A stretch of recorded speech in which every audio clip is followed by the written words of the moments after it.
नमस्कार प्यारे साथियों, स्वागत है आप सभी का आपके अपने प्यारे परिवार पर। दोस्त, आज एक जो सबसे संवेदनशील मुद्दा है टेट का, उस पर बात करने वाले हैं। क्योंकि प्यारे साथियों, इससे पहले भी मैंने एक वीडियो बनाई थी, उस पर आपके बहुत सारे मैसेज आ रहे थे, क्या सर टेट अनिवार्य है? बिल्कुल प्यारे साथी, टेट अनिवार्य है। तो प्यारे साथी, जो भी हमारे शिक्षक गण हैं वो बहुत परेशान हैं, तनाव में चल रहे हैं। तो प्यारे साथियों, कुछ मेरे पास या मेरी टीम के द्वारा एक रिसर्च करने के बाद एक समाधान निकालने का प्रयास किया गया है।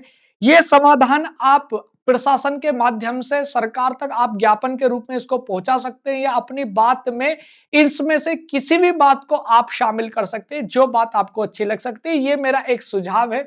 इस सुझाव के माध्यम से आप अपनी बातों में शामिल जरूर कीजिएगा अगर अच्छी लगती है, और वीडियो को अंत तक देखिएगा। और उम्मीद करता हूं कि वीडियो में आपको बहुत सारी बातें सीखने को मिलने वाली हैं। दोस्त, सबसे पहले भी आपको करना क्या है कि वरिष्ठ शिक्षक सम्मान होते हुए, दोस्त आपको क्या करना है कि वरिष्ठ शिक्षक है आप, तो दोस्त उनका आपको सम्मान करते हुए चलना है। क्यों सम्मान करते हुए चलना है? क्योंकि दोस्त, जो वरिष्ठ शिक्षक है उनकी वजह से आज मैं यहां बोल पा रहा हूं। अगर प्रशासन का कोई पद अधिकारी है तो वो भी उसकी वजह से आज पद अधिकारी बना हुआ है। माननीय सर्वोच्च न्यायालय के न्यायाधीश भी आज सरकारी शिक्षक की वजह से ही आज उस पद पर पहुंच सकते हैं। यानी शिक्षक का एक बड़ा रोल उनकी जीवन में होता है। वहीं प्यारे साथी, मैं अगर बात करूं प्रशासन का, साथ साथ सरकार का भी कोई ऐसा व्यक्ति हो सकता है जो आपको भाई शिक्षक के कहीं ना कहीं हित को ध्यान में रखते हुए ही वहां तक पहुंचा है। तो मैं आपको आज वरिष्ठ शिक्षकों के लिए 3 स्तर पर एक मॉडल मैं आपको पेश कर रहा हूं। हो सकता है कि कुछ बातें आपको यहां से समझ आए।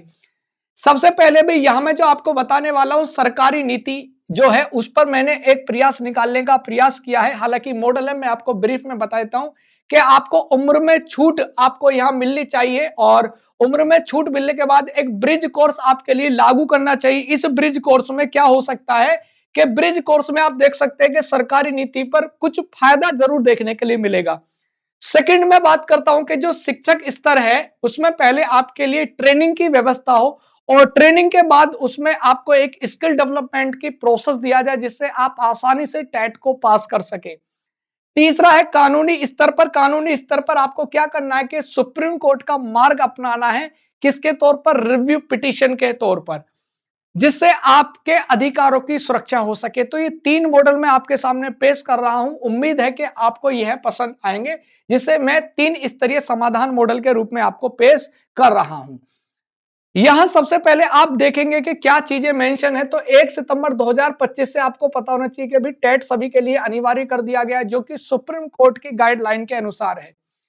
सेवा सुरक्षा का खतरा, बिल्कुल सही बात है कि अगर आप कोई टेट की परीक्षा पास नहीं कर पाते हैं 2 वर्ष के अंतर्गत, जब से निर्णय आया है, तो दोस्त आपकी सेवा पर बिल्कुल खतरा है। इसमें कोई दुविधा वाली बात नहीं है, दो राय वाली बात नहीं है। तीसरा है, पद उन्नति रुक सकती है। बिल्कुल, अगर आपके पास टेट नहीं है और एक अध्यापक है और प्रधान अध्यापक के रूप में आप जाना चाहते हैं, तो भाई आपकी पद उन्नति रुक जाएगी।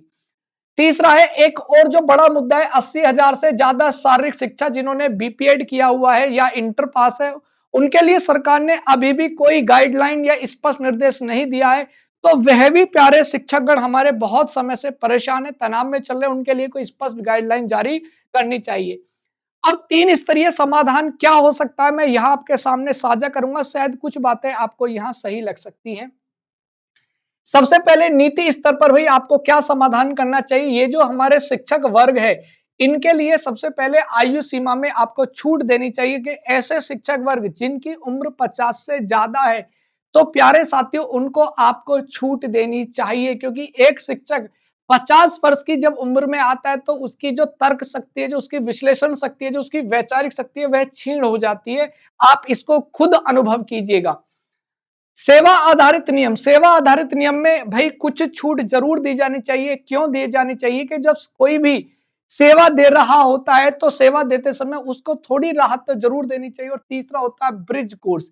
ब्रिज कोर्स क्या होता है कि अगर कोई शिक्षक टेट पास करना चाहता है, तो भाई टेट पास करने के लिए उसको एक कोर्स शुरू करना चाहिए, जिससे वह शिक्षण कार्य करते हुए उस कोर्स को कंप्लीट कर सके और टेट की परीक्षा को पास कर सके। ये नीति स्तर पर मैंने 3 बातें आपको बताई। एक मैंने यहाँ शिक्षक स्तर पर भी एक मॉडल पेश किया है, जहां आप भाई क्या कर सकते हैं कि उनको मुफ्त कोचिंग प्रोवाइड करा सकते हैं। ऑनलाइन कक्षाएं आप उनको प्रोवाइड करा सकते हैं, लेकिन वो सरकारी स्तर पर होनी चाहिए। उनको अधिक प्रयास देने चाहिए, क्योंकि आपने जो 2 वर्ष का प्रयास उनको दिया है वह काफ़ी नहीं है। तो आपको क्या करना चाहिए, उनको 2 या 2 से अधिक प्रयास देने की व्यवस्था आपको करनी चाहिए और पद उन्नति को नौकरी से अलग करना। पद उन्नति को नौकरी से अलग करना, क्योंकि आप अगर कोई टेट पास नहीं कर पाता है तो आप केवल उनका पद उन्नति यानी प्रमोशन रोके, नौकरी पर उनका कोई खतरा नहीं आना चाहिए। ये चीजें आपको करना चाहिए। कानूनी स्तर पर भी आपको ठोस कदम उठाने चाहिए, स्पष्ट दिशा निर्देश जारी किए करे सरकार। ऐसे बहुत सारे मामले हुए जिनमें माननीय सुप्रीम कोर्ट ने डिनाय कर दिया है और सरकार की बात को खत्म करते हुए नई गाइडलाइन जारी करी है। लेकिन सरकार ने माननीय सर्वोच्च न्यायालय के आदेश को सम्मान रखते हुए बीच के रास्ते निकालने का प्रयास कई बार किया है। तो माननीय सर्वोच्च न्यायालय का सम्मान रखते हुए आप शिक्षक वर्ग को ध्यान में रखते हुए उनके लिए कोई बीच का रास्ता अपना सकते हैं, जिससे वह तनाव कम ले। सर्वोच्च न्यायालय में समीक्षा याचिका, बिल्कुल अगर आप सर्वोच्च न्यायालय में रिव्यू पिटीशन डालते हैं या समीक्षा याचिका डालते हैं, तो ऐसे बहुत सारे निर्णय के जिनमें भाई दोबारा से समीक्षा होने पर उनके निर्णय कुछ बदलाव के साथ आए हैं। तो ऐसे बहुत सारे निर्णय, तो एक बार सरकार अपने स्तर पर भी मजबूत पैरवी करे और उनको शिक्षकों को थोड़ी सी ढील बरतते हुए भाई उनको कोई बीच का मार्ग निकालने का प्रयास करे। चरणबद्ध कार्यान्वयन, सुप्रीम कोर्ट के द्वारा जो गाइडलाइन दी गई है उनमें प्यारे साथी आपको क्या करना है कि एकदम से सारी चीजें इंप्लीमेंट नहीं करनी है, बल्कि उनको धीरे धीरे चरणबद्ध तरीके से करना, जिससे उन पर कोई तनाव न आए। अब अगर आप इसको फॉलो नहीं कर पाते तो उनके लिए मैंने सर्वोत्तम संतुलित मॉडल दिया है। तो आप क्या कर सकते हैं, अगर कोई शिक्षक वरिष्ठ है जिसकी उम्र 50 से ज्यादा है, सेवानिवृत्ति के करीब आ रहा है, तो उसको आयु में थोड़ी छूट दी जानी चाहिए। मतलब आपने 2 वर्ष के भीतर कहा है, तो 2 वर्ष से ज्यादा का समय उनको दिया जाना चाहिए। ऐसा एक मेरा यहां से आपसे अपील है।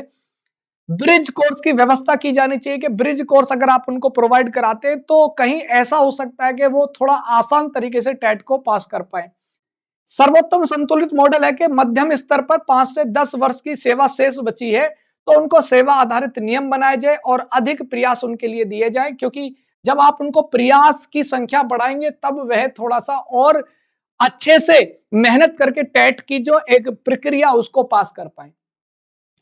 कनिष्ठ शिक्षक जो हैं जिनकी 10 से ज्यादा सेवा बची है, उनके लिए टेट का प्रशिक्षण दिया जाए और स्पष्ट दिशा निर्देश दे दिए जाएं कि आपको इस पाठ्यक्रम के आधार पर और इस प्रशिक्षण के माध्यम के बाद आपको टेट पास करना अनिवार्य है।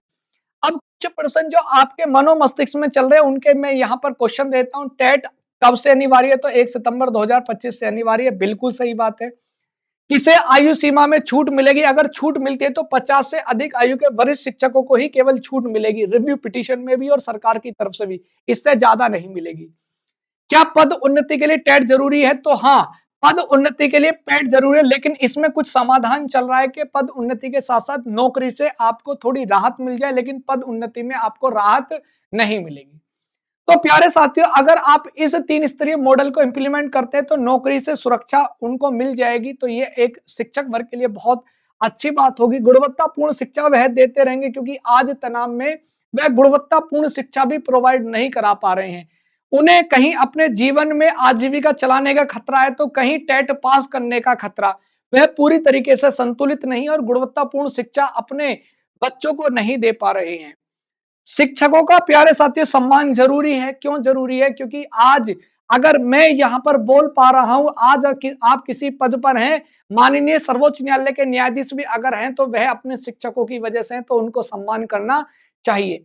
लास्ट में कानून का पालन, कानून का पालन सभी के लिए अनिवार्य है, चाहे कोई शिक्षक है, चाहे कोई सरकार का प्रतिनिधि या मैं, क्योंकि कानून सबके लिए बराबर है। और मैं सभी शिक्षक वर्ग से भी अपील करना चाहता हूं कि वह भी भाई क्या करें, कानून का सम्मान करें, क्योंकि कानून सबके लिए जरूरी है। आप अपनी बात को कानून में रहते हुए लॉ एंड ऑर्डर का पालन करते हुए ही रखें, क्योंकि इससे अव्यवस्था नहीं बिगड़ती और आप एक शिक्षक हैं।